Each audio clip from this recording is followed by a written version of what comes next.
आदाब नमस्कार, मैं शाहिद उमर। स्वागत है आप सभी का सियासत टीवी के साउथ इंडिया एक्सप्रेस में। आइए देखते हैं मुख्य समाचार।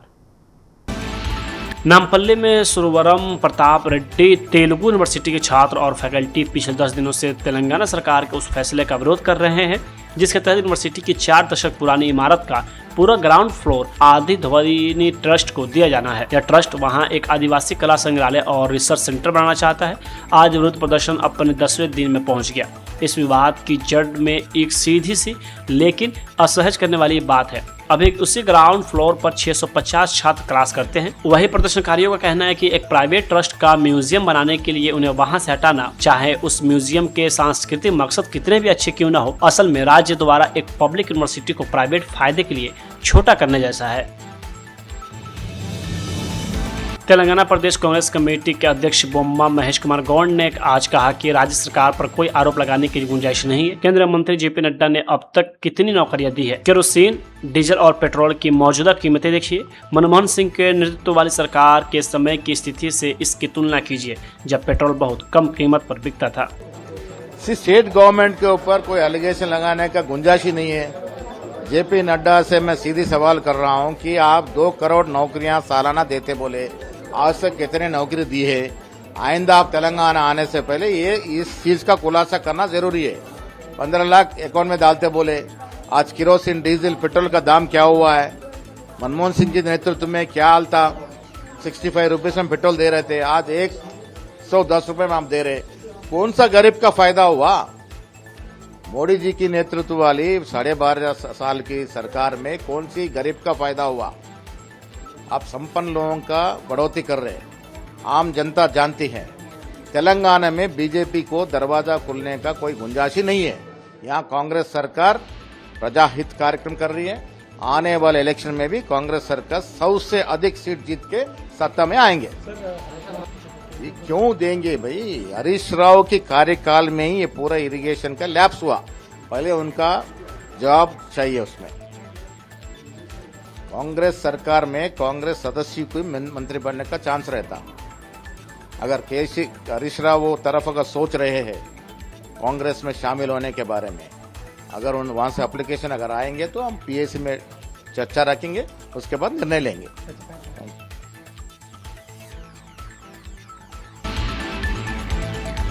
बीआरएस ने राज्यसभा सांसद विद्यराजू रविचंद्र को राज्यसभा में अपनी संसदीय पार्टी का नेता नियुक्त किया है। उन्होंने के सुरेश रेड्डी की जगह ली है। राज्यसभा के महासचिव को भेजे गए एक पत्र में बीआरएस अध्यक्ष और तेलंगाना के पूर्व मुख्यमंत्री केसीआर ने जानकारी दी कि रविचंद्र को उच्च सदन में बीआरएस संसदीय दल का नेता चुना गया है। सूचना में कहा गया है कि रविचंद्र तत्काल प्रभाव से इस पद पर सुरेश रेड्डी की जगह लेंगे।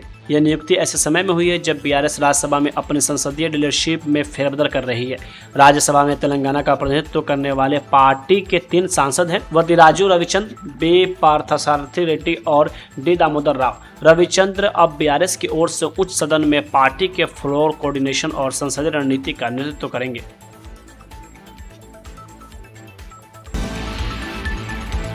महाराष्ट्र में बीएमसी ने गोवंडी के वार्ड नंबर 138 से निर्वाचित एआईएमआईएम की नगर सेविका रोशन शेख की सदस्यता समाप्त कर दी है। ये कार्रवाई उनके ओबीसी जाति प्रमाण पत्र को जाति सत्यापन समिति द्वारा अमान्य घोषित किए जाने के बाद की गई। जारी अधिसूचना के अनुसार परभणी जिला जाति प्रमाण सत्यापन समिति ने 27 अप्रैल 2026 को रोशन शेख के ओबीसी जाति प्रमाण पत्र को अमान्य घोषित कर दिया। यह प्रमाण पत्र नवंबर 2025 में जारी किया गया था। रोशन शेख ने 2026 के बीएमसी चुनाव में ओबीसी आरक्षित सीट से चुनाव जीतकर नगर सेविका का पद हासिल किया था, लेकिन जाति प्रमाण पत्र अमान्य होने के बाद बीएमसी ने मुंबई महानगर पालिका अधिनियम 1888 की धारा 16 sub clause A sub clause A के तहत उनके सदस्यता खुद ही समाप्त कर दी। एमआईएम के एक सदस्य ने कहा, अयोग्यता के दोनों मामलों में स्मॉल कॉज कोर्ट और बॉम्बे हाई कोर्ट में अपील लंबित है। हमें उम्मीद है कि कोर्ट का फैसला हमारे पक्ष में होगा और वे कॉर्पोरेटर बने रहेंगे। एक अनुभवी कॉर्पोरेटर ने बताया कि अगर किसी कॉर्पोरेटर को अयोग्य घोषित कर दिया जाता है तो दूसरे सबसे ज्यादा वोट पाने वाले उम्मीदवार को कोर्ट द्वारा निर्वाचित घोषित किया जा सकता है, बशर्ते वो उम्मीदवार कोर्ट का दरवाजा खटखटाए। महाराष्ट्र के नासिक में टीसीएस से जुड़े मामले की आरोपी गर्भवती निदा खान को जमानत देते हुए लोकल कोर्ट ने कहा कि जेल में बच्चे को जन्म देने की पीड़ा किसी भी महिला के लिए असहनीय है। स्पेशल सेशन जज ने अपने आदेश में कहा कि अब तक की जांच से पहली नजर में यह पता चल रहा है कि निदा खान ने सह आरोपियों की मदद से कथित तौर पर पीड़िता को वैचारिक रूप से प्रभावित करने की कोशिश की। कोर्ट ने यौन उत्पीड़न और कथित धर्मांतरण से जुड़े मामले की जाँच का जिक्र करते हुए कहा कि आरोपियों ने पीड़िता को यह विश्वास दिलाने की भी कोशिश की कि हिंदू धर्म में कई आपत्तिजनक कहानियां हैं। 2 महीने पहले गिरफ्तार की गई निदा को कोर्ट ने 6 जुलाई को ही जमानत दे दी थी, लेकिन इस संबंध में विस्तृत आदेश गुरुवार को उपलब्ध कराया गया। जज ने अपने आदेश में कहा कि एफआईआर में निदा खान की कथित भूमिका का स्पष्ट उल्लेख है। हालांकि कोर्ट ने बचाव पक्ष की इस दलील को ध्यान में रखा और निदा की जमानत याचिका स्वीकार कर ली कि वह 5 महीने की गर्भवती है। जज ने कहा कि आवेदक के गर्भवती होने के साथ साथ मामले की जांच पूरी हो चुकी है और चार्जशीट भी दाखिल किया जा चुका है। ऐसे में उसे न्यायिक हिरासत में रखने का कोई औचित्य भी नहीं है।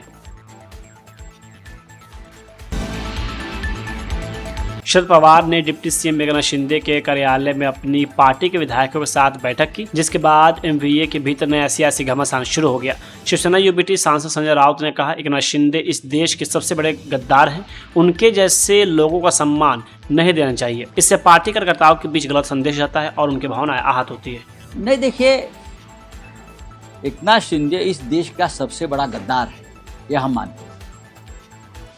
जब अजित पवार ने पवार सबके पार्टी तोड़ी तो भी हमें इतना ही दिल को हमारी चोट लगी। ऐसे लोगों को, हमारे जैसे लोगों ने जो राजनीति में है, प्रतिष्ठा नहीं देनी चाहिए किसी भी हालत में। तो कल कोई भी गद्दारी करेगा और हम बड़े नेता जाकर उनके घर में चाय पियेंगे तो कार्यकर्ता क्या सोचेंगे। मैं कार्यकर्ताओं की भावना के बारे में बोल रहा था कि कार्यकर्ता को अच्छा नहीं लगता। चलो ठीक है।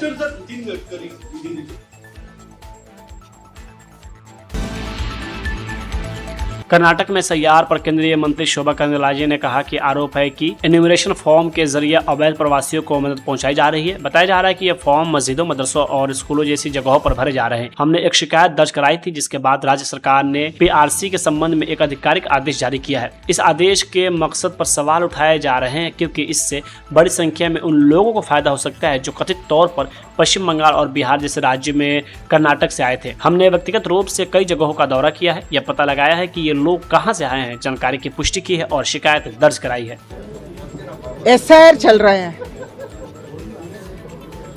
एसआईआर में पूरा का पूरा इलीगल एन्यूमरेशन फॉर्म दे रहे हैं। मस्जिद में बैठ के, मदरसा में बैठ के, स्कूल में बैठ के बच्चे उसको फिलअप कर रहे हैं। ऐसे हम कंप्लेंट दिया था। उसका बीच में एक राज्य सरकार परमानेंट रेसिडेंसी कार्ड सर्टिफिकेट देने का एक ऑफिशियली ऑर्डर निकाला। उसका उद्देश्य क्या है?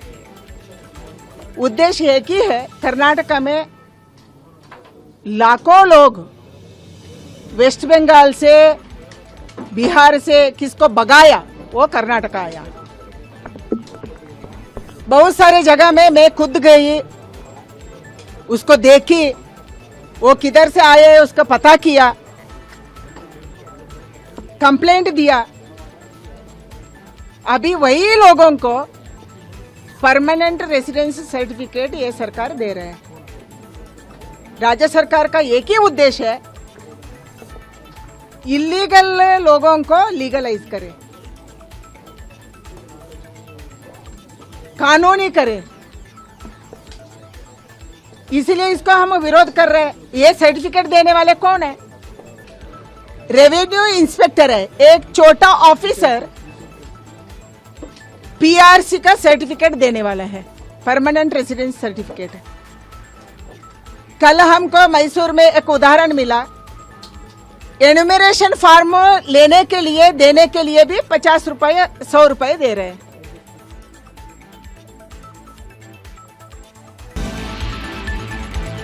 बीजेपी जेडीएस की कोऑर्डिनेशन मीटिंग पर राज्य बीजेपी प्रमुख बीवाई विजेंद्र ने कहा कि आज मैंने एचडी कुमारस्वामी से मुलाकात की और भ्रष्ट कांग्रेस सरकार के खिलाफ हमारे भविष्य की रणनीति पर विस्तार से चर्चा की। बीजेपी और जेडीएस गठबंधन के सुचारू रूप से काम करने के लिए मैंने यह भी सुझाव दिया कि हमें एक कोऑर्डिनेशन कमेटी बनानी चाहिए। हमने आगामी एमएलसी चुनाव पर भी चर्चा की। कुल मिलाकर बैठक बहुत फायदेमंद रही।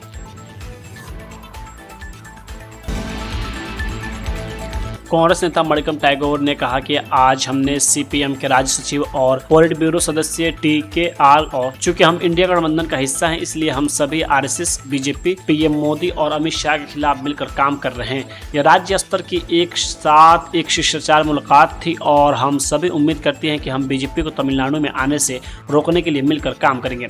मद्रास हाई कोर्ट द्वारा तमिलनाडु सरकार को करूर भगदड़ में मारे गए लोगों के परिवार को अस्थायी नौकरी के नियुक्ति आदेश जारी करने की अनुमति देने पर उन्होंने कहा कि पीड़ित उनके प्रशंसक हो सकते हैं लेकिन वे निर्दोष लोग थे। जिन लोगों ने अपने परिजनों को खो दिया है उन्हें सरकारी नौकरी देने में कुछ भी गलत नहीं है। मैं इस पर हाई कोर्ट के फैसले पर तब तक चर्चा नहीं करना चाहता जब तक हम खुद फैसला देख न लें।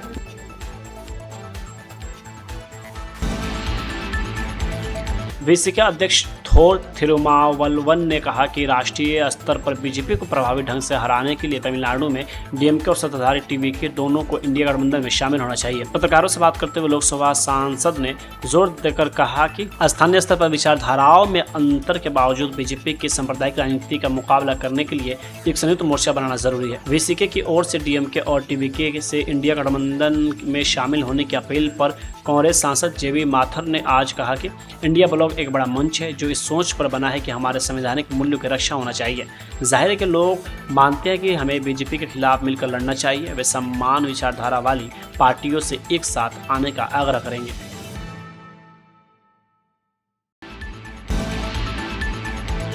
करूर में साल 2025 में हुई भगदड़ की घटना पर तमिलनाडु के मुख्यमंत्री विजय ने गहरा दुख व्यक्त करते हुए कहा कि इस हादसे ने पूरे राज्य को गहरे दुख में डाल दिया है। उन्होंने कहा कि इस त्रासदी में कई परिवारों ने अपने बच्चे को खो दिया और यह दुख कभी भुलाया नहीं जा सकेगा। विजय ने पुलिस पर आरोप लगाते हुए कहा कि मैंने उन पर भरोसा किया लेकिन मुझ पर ही आरोप लगा दिया गया। करूर में आयोजित कार्यक्रम के दौरान विजय ने कहा, हमने अपनी बहनों के बच्चों को और इस करूर भगदड़ में खो दिया है। यह केवल एक हादसा नहीं बल्कि पूरे समाज के लिए ऐसा नुकसान है जिसकी भरपाई नहीं हो सकती है। उन्होंने कहा कि सरकार पीड़ित परिवारों के साथ मजबूती से खड़ी है और भविष्य में ऐसी घटनाएं न हो इसके लिए जरूरी कदम उठाए जाएंगे। मुख्यमंत्री ने इस दौरान पुलिस प्रशासन की भूमिका पर भी सवाल उठाए। उन्होंने कहा कि पुलिस ने हमें पहले ही आगाह कर दिया था कि भीड़ लगातार बढ़ रही है लेकिन करूर पुलिस ने हमें ऐसी कोई जानकारी नहीं। वे खुद हमें कार्यक्रम स्थल पर लेकर गए और मैंने उन पर भरोसा किया। अगर समय रहती स्थिति से अवगत कराया गया होता तो हालात अलग हो सकते थे।